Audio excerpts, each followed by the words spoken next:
कुटुंबासह आलेला आहात आणि आजचा दिवस महत्त्वाचा होता.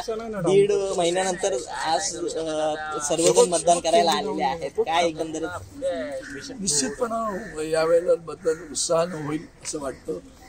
आणि ज्या पद्धतीनं सकाळीच एवढी मोठी गर्दी आज आहे ती पाहता मतदानाचा उच्चांक होईल आणि विजयाचा सुद्धा उच्चांक होईल.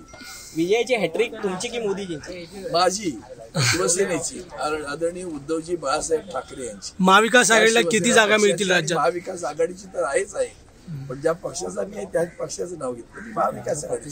आणि हा महाविकास आघाडीचा विजय फार अचंबित करणार. उन्हाची तीव्रता खूप आहे आणि अशा वेळी मतदानाची टक्केवारी वाढवणं हे एक आव्हान असणार आहे. तर तुम्ही उमेदवार म्हणून कशाबद्दलचं आव्हान? मला असं वाटतं की माझं कळकळीचं आव्हान आहे. थोडासा त्रास सहन करावा लागेल, पण तरी सुद्धा व्यवस्था केली. कारण बाहेर जर आली रांग तर हा मंडप उभा केलाय, पंख्यांची व्यवस्था आहे, पाण्याची व्यवस्था आहे.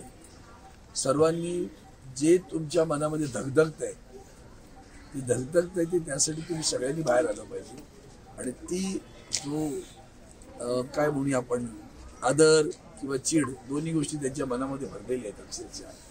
त्या आदरणीय उद्धवजींबद्दल आहेत, त्या संबंध या ज्या पद्धतीने सरकार चालतं त्याबद्दलचं आहे. आणि म्हणून मतदान मोठ्या प्रमाणात व्हायला पाहिजे.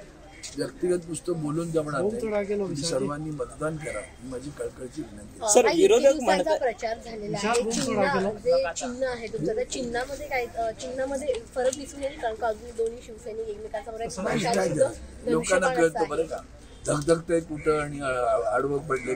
विरोधक म्हणतात धनुष्यबाण आमच्याकडेच आहे आणि आम्हाला बाळासाहेबांचा आशीर्वाद मिळाला, जनतेचाही आशीर्वाद. किती वेळा उजळणार तुम्ही? कॉन्ट्रॅक्ट घेतले नाही ना, मशाल धगधगते. आता मी तुम्हाला सांगतो, मी नाव नव्हतं घेतलं, आता प्रश्न विचारला सगळ्यांच्या. आणि माझा नंबर 1 आहे, क्रमांक 1 आहे, मशाल 1 आहे. पहिलं बटन दाबलं की आपला विजय होणार. थँक्यू.